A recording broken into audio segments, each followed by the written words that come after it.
We begin now at the top of Daf Chaf Gimel Amud Aleph in Meseches Shabbos. This is Shabbos Daf 23a.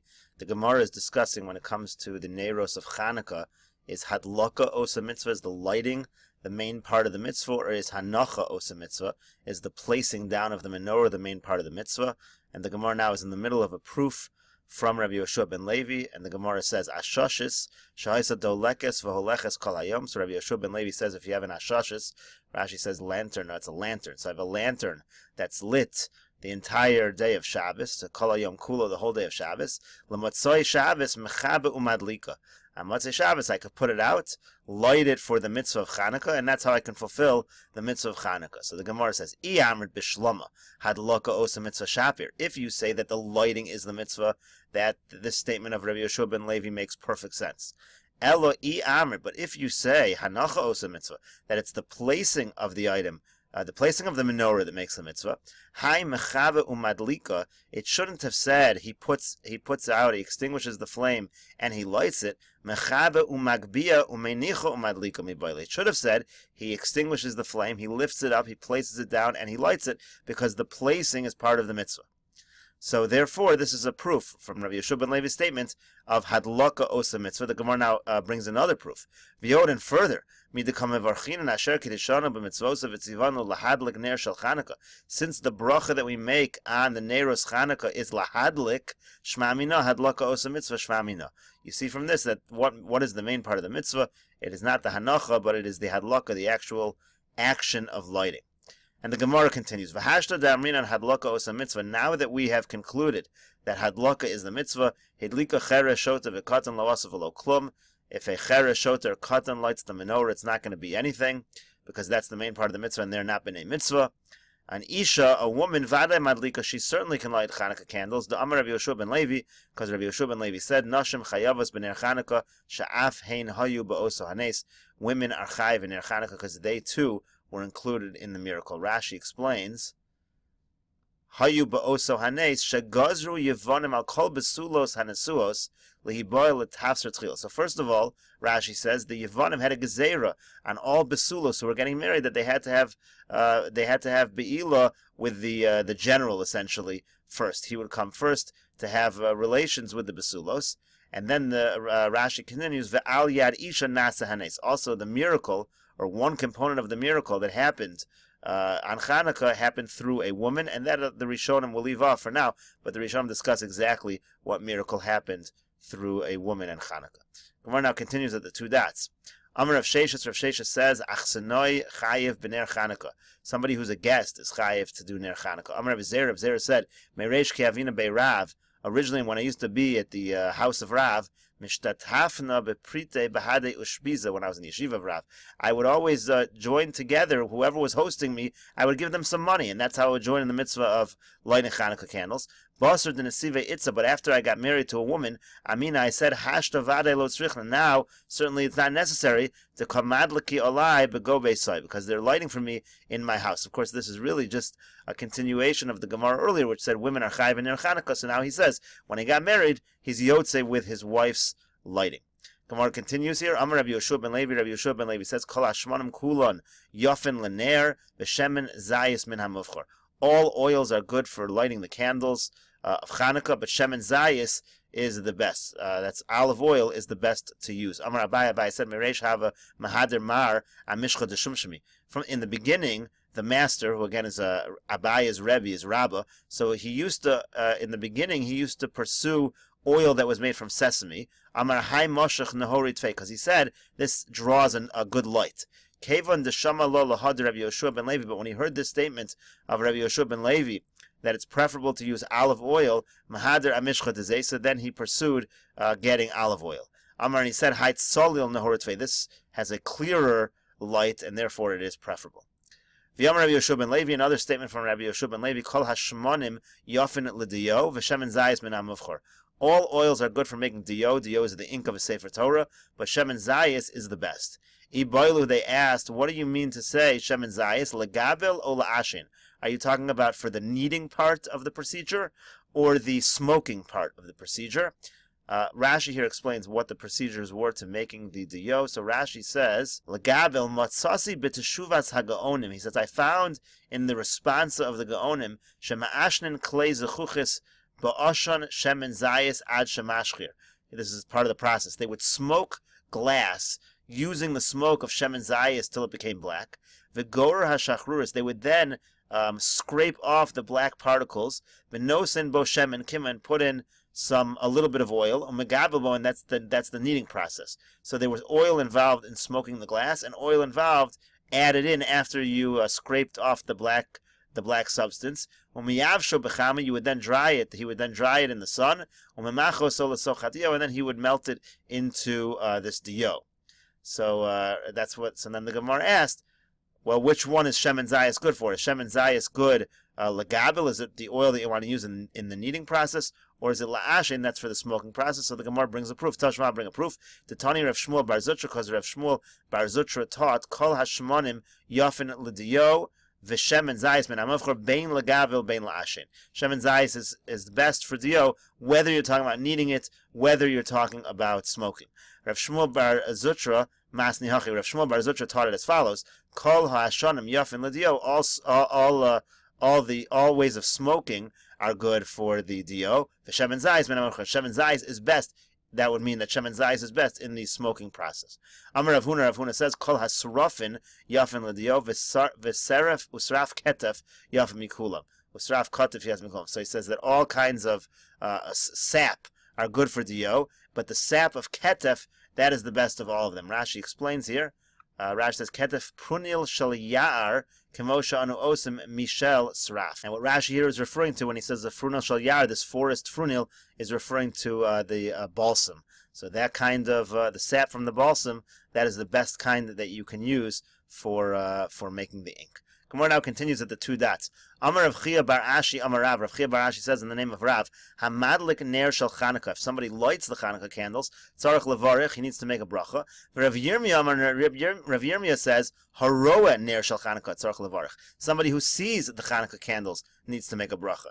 Rav Yehuda is now going to expound on this. Amar Rav Yehuda says, Yom Rishon, on the first night of Chanukah, Haroa mevorich beis, the person who sees the Chanukah candle makes two brachas.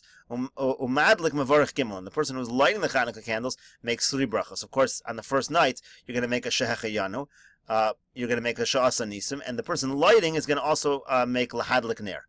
Mikan va'elech, from that time on, from the second night onward, madlik mevorich shtayim, the person lighting the candles makes only two brachas because there's no shechayanu. Veroa mevorich achas, somebody who sees the candles only makes one bracha because he does not make lahadlik. So the Gemara says, "My memayit," which bracha is being dropped on the second night? Memayit's man, you're no longer making the bracha of shechayanu. V'nimot nes. So the Gemara says, why don't we exclude the miracle? Nes kol yom ha'isa, because no, there was a miracle every day. Every single day of Chanukah there was a miracle. Rashi says, Kol Yom Isa Sharei Kol Shmona Hidliku Min HaPach. All 8 days of Chanukah they would light from this jug. So therefore there was a miracle all 8 days. Avol Zman Mishigiyanu Laschol Zman Higiyanu. But when it comes to Zman, to Shechiyanu, once we start Chanukah, we've reached Chanukah and that's it. Now the second night is no longer Higiyanu Lazman Hazeh. My mevorich, what is the bracha? Mevorich asher kiddushanu b'mitzvosav v'tzivanu lahadlik ner shel Chanukah. The bracha is, he commanded us to light the Chanukah candles. So the Gemara asks, v'hechan tzivanu, where was this command? This is only a d'Rabbanan. We don't find such a command in the Torah to light Chanukah candles. Rav Avya says, mi lo sasur. Comes from the pasuk of lo sasur. Don't turn away from anything the Rabbanan instruct. Rav Nechemya says a similar pasuk, sha'al avicha v'yagedcha zikeinecha v'yomrulach. Ask your father, he will tell you. Ask your elders, and they will tell you. Again, follow the ideas of the sages. Meseches Rav Amram asks on this concept that you could say vitzivanu on a d'Rabbanan. He asks as follows: Hadamai. When it comes to demai of course is food which you're not sure whether the Am Ha'aretz took off the proper trumas and maasros.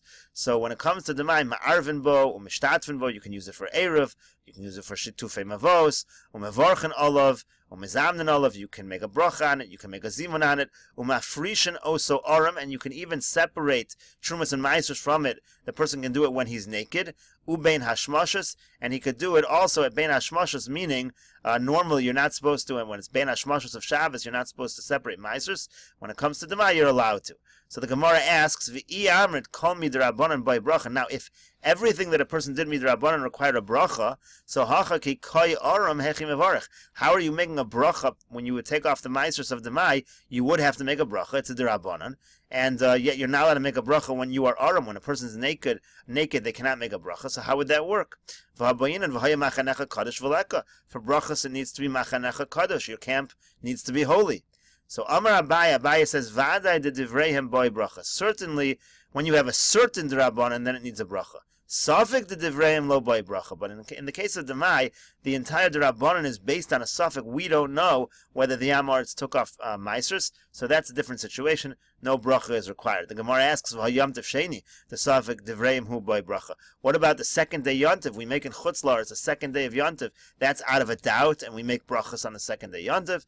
Gemara says, Hasam over there, ki hechi d'lo lezilzulei ba. We only make brachas because we don't want people to treat the second day yontiv casually in a disgraceful manner, but that doesn't apply in the case of demai.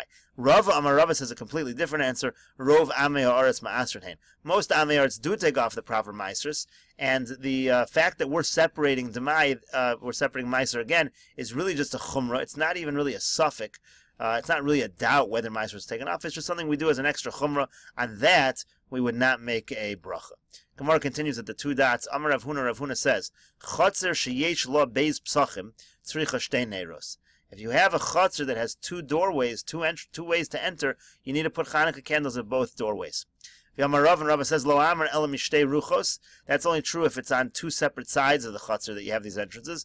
Aval meruach achas lo tzarich. But if the two entrances come from the same side, it's not needed. It's not a problem. The Gemara says, my time. What's the reason? What's the reason why you need a light at both entrances? If you say the reason is because people are going to suspect, like how many people live, maybe two people live in this chutzner, so we want to make sure people don't suspect one of them not lighting. So 1 second, who's casting this suspicion? If it's a suspicion coming from other people who don't even live in this chutzner, so even if there were two doors on one side, you still have a suspicion maybe two people live here. Now, if it refers to suspicion from the people of the city itself, people who actually live in the city, so even on two sides, they know what's going on. They know how many people live here. So why should you require, if there's only one person living in the chutzner, why do you have to light Hanukkah candles both sides? So the Gemara explains, really we are worried about suspicion of the people who live in the city, and they know there's only one person living here. Why do we require Hanukkah candles on both sides of the chutzner, both entrances? Because sometimes a person even from the locale might walk by one entryway and he won't ever walk by the other one. He's going to only pass by one side of the chutzner. He'll say to himself that just like he didn't light at this doorway, he didn't light at the other doorway. So it's not so much that the people of the city are going to think there are two residents of the chutzner. It's that they're going to think even that the one resident didn't light properly. The Gemara now asks, how do we know that we care about chshad, that we do things to avoid suspicion? The Tanya, because we learned in a brayso, Amar Rabbi Shimon says, there are 4 reasons that the Torah says to leave peya at the end of one's field. Rashi explains, L'sof sadeyu b'gemar ketziro kedechsiv lo zechal amashma b'shas kiloi v'lo shiyiktzov some kodem l'chein. The idea is at the end of the harvest, that's when you leave peya, not beforehand. So there are 4 reasons why you do that. Number 1, mipnei gezel aniyim. Number 1, we don't want anyone to steal from the poor. Umipnei bittul aniyim. We don't want the poor to essentially be bottle, to not be doing anything. This will all be explained later on. Umipnei hachshad, and because of suspicion. Umishum bal tichle, and also because of this. Again, all of this will be explained, but because of bal tichle, this is a pasuk by the din of peya. So the Gemara now explains. Mimnei gezel aniyim. What's gezel aniyim? Shelo yira balabayis shah pnuya V'yomer lekrovoni harezu peya. Because if the balabais, the owner, was allowed to leave peya earlier, so he would wait for no one to be around, and then he would get his relative who's an ani. He would say, "Quickly come and take the peya." Rashi explains, "Sha penuya she'ena niyam etzlo." There's no poor people around. V'yomer lekrovoni maher v'tol kan ad shelo yavarchem. Go quickly and take your portion before anyone else comes. But now that it's happening at the end, the aniyim know when to expect it, and that will not happen. We'll continue with this discussion, with the discussion of this brisa, the elaboration of this brisa on the next daf, on daf Chav Gimel Amud Beis, in the next video.